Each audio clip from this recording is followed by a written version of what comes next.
intelligence of this illness and its aftermath. In a sense, after you've been through a depression, it gives you a different relationship to the world. Suddenly, in depression, you are ripped from what felt like your life, from what felt right and familiar and balanced and ordinary and ordered. Depression is absolutely exhausting. It's why day by day, for months at a time, I wanted to take my life. What I don't understand is why some people come through on the other side and reclaim life with new vividness and with new intensity. That is the real mystery to me. This is Speaking of Faith. Stay with us for the soul in depression. This public radio podcast is supported by the Fetzer Institute as part of its campaign for love and forgiveness. Online at loveandforgive.org. I'm Krista Tippett. 1 in 10 Americans, and even more dramatically, about 1 in 4 women, will experience clinical depression at some point in their lives. This hour, we'll explore spiritual dimensions of this illness and its aftermath. From American Public Media, this is Speaking of Faith, public radio's conversation about religion, meaning, ethics, and ideas. Today, the soul in depression.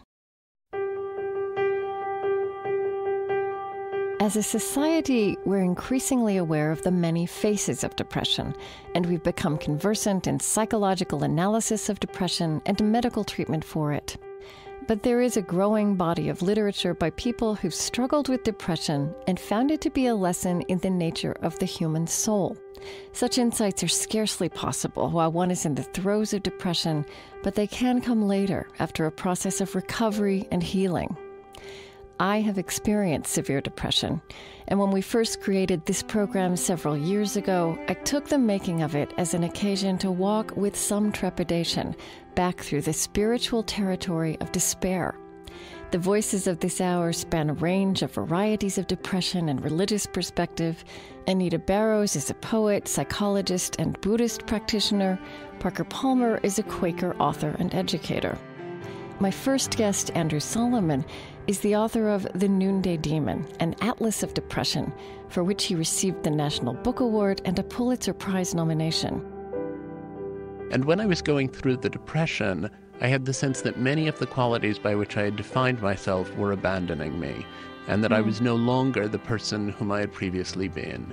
And yet there was something within me that seemed to stay the same. Something essential remained at the core, and I thought, what is that essential thing? Andrew Solomon first went public writing about his depression in The New Yorker magazine in 1998. He described his breakdowns in excruciating detail and his extreme immersion in the brave new world of antidepressant pharmacology. That article elicited over 1,000 letters from New Yorker readers. After the article and his subsequent book, Andrew Solomon was interviewed widely.